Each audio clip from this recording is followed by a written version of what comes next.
Good morning students, class 6 chapter number 9 living organisms characteristics and habitats chapter हमने last class में discuss किया था। आज की क्लास में मैं कुछ इंपॉर्टेंट डेफिनेशंस आपको पढ़ाऊंगी, साथ ही चैप्टर के क्वेश्चन आंसर्स जो हैं वो आप लर्न करोगे और मैं यहाँ भी करवाऊंगी आपको। तो सबसे पहले एक्वेटिक हैबिटाट देखेंगे डेफिनेशन। एक्वेटिक हैबिटाट क्या होता है? The habitats of plants and animals that live in water are known as aquatic habitat. The habitat of plants and animals that live in water are known as aquatic habitat. For example, ponds, swamps, lakes, rivers, seas and ocean. Next देखेंगे biotic component. Biotic component क्या होते हैं? All type of living things such as the plants and animals in a habitat are known as the biotic components. All types of living things, जितने भी type के हमारे यहाँ पे चारों तरफ लिविंग थिंग्स होती है such as the plant and animals, जो उस हैबिटाट में रहते हैं उनको क्या कहा जाता है? उनको कहा जाता है बायोटिक कंपोनेंट्स। लाइक जितनी भी चीजें हमारे लिविंग थिंग्स में आती हैं such as the plant और एनिमल, प्लांट और एनिमल्स की तरह इन अ हैबिटाट, एक हैबिटाट में जो रहते हैं उनको क्या कहा जाता है? उनको कहा जाता है बायोटिक कंपोनेंट्स। ठीक है। एक्सक्रीशन क्या होता है?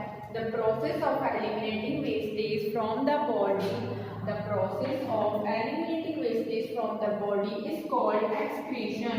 द प्रोसेस ऑफ जिसमें से एलिमिनेटिंग जो वेस्टेज होते हैं उनको बॉडी से बाहर निकाला जाता है उसको कहा जाता है एक्सक्रीशन। ठीक है।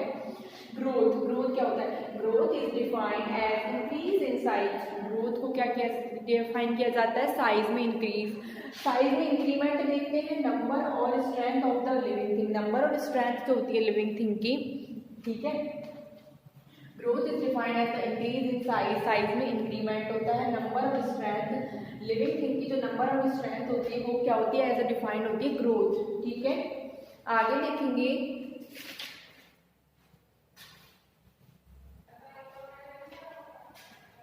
हैबिटाट क्या होता है? Habitat is a natural surrounding where an organism live. Habitat वो नेचुरल सराउंडिंग होती है जहाँ पे कोई ना कोई भी जो लिविंग बीइंग होता है वो रहता है। The organism depends for food, water, air, shelter and other needs on it's habitat. जो ऑर्गेनिजम्स होता है वो डिपेंड होता है फूड पे, वाटर पे, एयर पे, शेल्टर पे एंड अदर कुछ हैबिटाट्स होते हैं जहाँ पे वो क्या होता है अपनी नीड्स को पूरा करता है और वहाँ पे रहता है।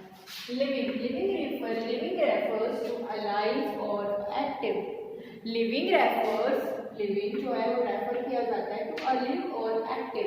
ठीक है। जिंदा रहने के लिए और एक्टिव रहने का मतलब है कि वो लिविंग ऑर्गेनिज्म है। Reproduction, it is the process by which plants and animals, humans produce their offspring. जिसके थ्रू वो क्या करते हैं अपनी ही जैसे सेम जो है ऑफस्प्रिंग बनाते हैं, वो प्रोसेस होती है रिप्रोडक्शन। रेस्पिरेशन को देख लो, it is the process of breathing in and out. ये प्रोसेस होती है जिसमें हम ब्रीथ यानी सांस लेते हैं और छोड़ते हैं, उसको बोलते हैं रेस्पिरेशन। स्टिमुलस क्या होता है? Stimulus is a change in the environmental condition of a living organism. एक लिविंग ऑर्गेनिज्म की जो एनवायरमेंटल कंडीशन चेंज होती है that makes a living thing to respond in some way or other to do it. That makes जो क्या करता है living respond को इन सम वे या तो कुछ सम वे में या फिर अदर वे में उसको करने के लिए करता है, वो होता है स्टिमुलस। ठीक है। इस तरीके से स्टिमुलस क्या होता है? एक चेंज होता है कि एनवायरनमेंट में जो लिविंग ऑर्गेनिज्म रह रहा है उसके अंदर के चेंज आ जाए। ठीक है। आगे देखेंगे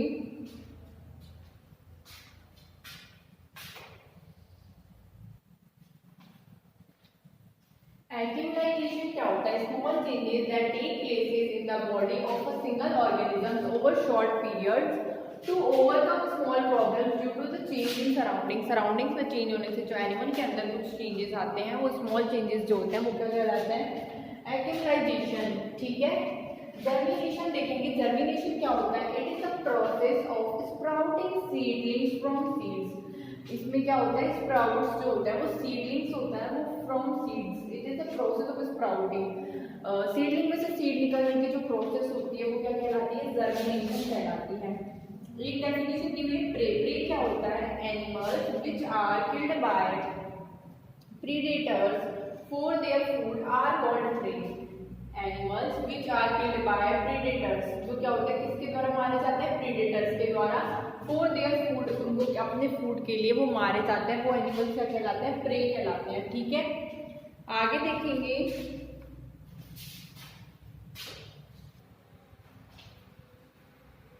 what is a habitat, the surrounding where organisms live and fulfill their basic need is called a habitat। The surroundings, वो सराउंडिंग्स जहाँ पे क्या होता है ऑर्गेनिज्म जो होता है रहता है और फुलफिल करता है अपनी बेसिक नीड्स को, वो जो होता है वो सराउंडिंग जो उसको मिलती है जिसमें ऑर्गेनिज्म रह पाता है और अपनी बेसिक नीड्स को फुलफिल कर पाता है, उसको क्या कहा जाता है, habitat. Organism depend on their habitat for food, shelter, air, water and other needs. Organisms जो होते हैं वो depend on their habitat, depend रहते हैं अपने हैबिटाट के ऊपर, फूड के लिए, शेल्टर के लिए, वाटर के लिए एंड अदर नीड्स के लिए। Example, lion lives in the den, cactus grows in the desert. Cactus जो होता है वो ग्रो करता है कहाँ पे, डेजर्ट के अंदर, और लायन जो रहता है वो कहाँ रहता है, डैम। ठीक है, क्वेश्चन नंबर 2 है How are cactus adapted to survive in a desert? How are cactus adapted to survive in a desert? एक डेजर्ट में सरवाइव करने के लिए कैक्टस जो है वो कैसे अडेप्ट करता है? The features adapted by cactus plants to live in a desert are, अब हम वो देखेंगे अडेप्टेशंस, कैक्टस जो है वो डेजर्ट में रह पाता है, उसके अंदर ऐसे कौन कौन से अडेप्टेशंस होते हैं जिसकी वजह से वो डेजर्ट में रह पाता है, तो हम उनको देखेंगे। They have very small leaves in the form of a spine that lose very little water through transpiration. They have very small leaves, उनके अंदर क्या होती है, बहुत ही ज़्यादा छोटी लीव्स होती हैं, स्पाइन की फॉर्म में लीव्स होती हैं जिसके थ्रू क्या होता है वाटर बहुत ही कम बाहर निकल पाता है। आगे देखेंगे इनके अंदर और कौन कौन से अडेप्टेशंस होते हैं। देखो हमने देखा कि वो बहुत ही छोटी होती है, उसकी क्या पत्तियां बहुत छोटी होती हैं, कैक्टस जो होता है उसके अंदर क्या क्या अडेप्टेशंस पाए जाते हैं। एक तो उनकी जो पत्तियां होती है बहुत छोटी होती है, स्पाइन की फॉर्म में होती है, वो क्या करती है वाटर को ट्रांसपिरेशन के थ्रू बहुत कम लूज करती है। ठीक है, The stems are coated with waxy layers, stems को कोट किया जाता है waxy layers। ठीक है, which helps जो हेल्प करता है उनकी वाटर को होल्ड करने में और कैरी आउट फोटोसिंथेसिस, और क्या करता है फोटोसिंथेसिस को कैरी आउट करता है। Their roots go very deep into the soil to absorb water, उनकी जो रूट्स होती है वो बहुत ही ज़्यादा डीप चली जाती है सॉइल के अंदर वाटर को अब्जॉर्ब करने के लिए। ठीक है, तो हमने देखा कि तो वो बहुत छोटी होती है, उनका जो स्टेम होता है कोटेड होता है, उनकी जो रूट्स होती है बहुत डीप होती है जिससे कि वो वाटर को अब्जॉर्ब करती है। तो ये 3 अडेप्टेशन पाए जाते हैं कैक्टस के अंदर, इसीलिए वो डेजर्ट एरिया में सर्वाइव कर पाता है। ठीक है, आगे देखेंगे third question.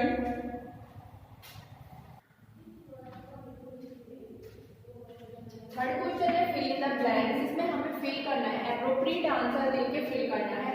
The presence of specific features which enables a plant or an animal to live in a particular habitat is called, जो प्रेजेंस होती है स्पेसिफिक फीचर्स की और इनेबलिंग पार्ट वो क्या होता है, हमने पढ़ा था पर्टिकुलर हैबिटाट जो उसके अंदर होती है वहाँ पे एनवायरनमेंट में रहने के लिए उसको बोलते हैं अडप्टेशन।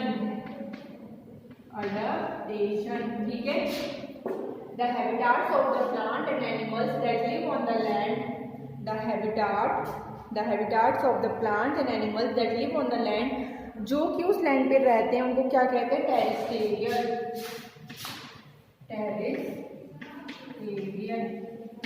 आगे देखेंगे soil, water and air are the features of a habitat. ठीक है, तो जो सॉइल वगैरह होती हैं ये क्या होती है सारी, वाटर एयर क्या होता है, एबायोटिक फैक्टर होता है हैबिटाट की, एबायोटिक फैक्टर।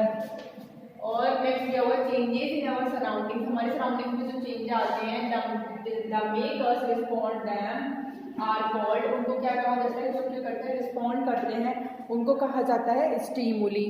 ठीक है, changes in our surroundings the make us respond to them, the makers respond to them are called, इनको क्या कहा जाता है, स्टिमुली कहा जाता है। ठीक है, ठीक है, आगे देखो नेक्स्ट क्वेश्चन।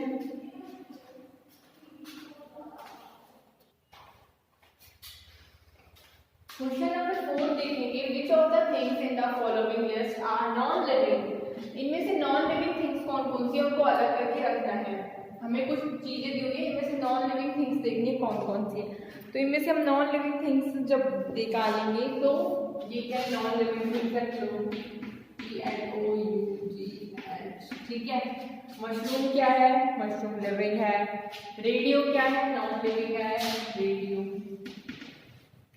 ठीक है। और देखो बोट, बोट भी क्या है, नॉन लिविंग है। देखो और देखो वाटर, वाटर क्या है, लिविंग है। स्विंग मशीन, देखो स्विंग मशीन क्या है, ये, ठीक है, स्विंग मशीन ये क्या है, नॉन लिविंग है, ठीक है, हो गया। फिफ्थ क्वेश्चन देखेंगे हम। Give an example of a non living thing which shows any two characteristics of living things. Give an example of, हमें एक एग्जांपल देना है नॉन लिविंग थिंग का जो शो करती है दो कैरेक्टर्स ऑफ लिविंग थिंग। जो लिविंग थिंग्स के क्या है, दो कैरेक्टर शो करती है। वो नॉन लिविंग थिंग जो लिविंग थिंग के दो कैरेक्टर शो कर दे उसका हमें क्या करना है, एग्जांपल देना है। अब देखो बस का एग्जांपल लेके चलते हैं। Bus is an example of a non living thing which shows characteristics of living things. A bus moves from one place to other. It requires energy to fuel for movement. एक तो ये movement करती है, इसको energy भी देते हैं, हम फ्यूल देते हैं, तभी एक दूसरे से दूसरे के मूवमेंट कर पाती है। तो उसके अंदर कैरेक्टरिस्टिक्स हैं, नॉन लिविंग है लेकिन इसके अंदर कैरेक्टरिस्टिक्स कैसे, लिविंग थिंग्स वाले, इसलिए हमने यहाँ पे बस का एग्जांपल लिया है, ठीक है। नेक्स्ट क्वेश्चन देखेंगे।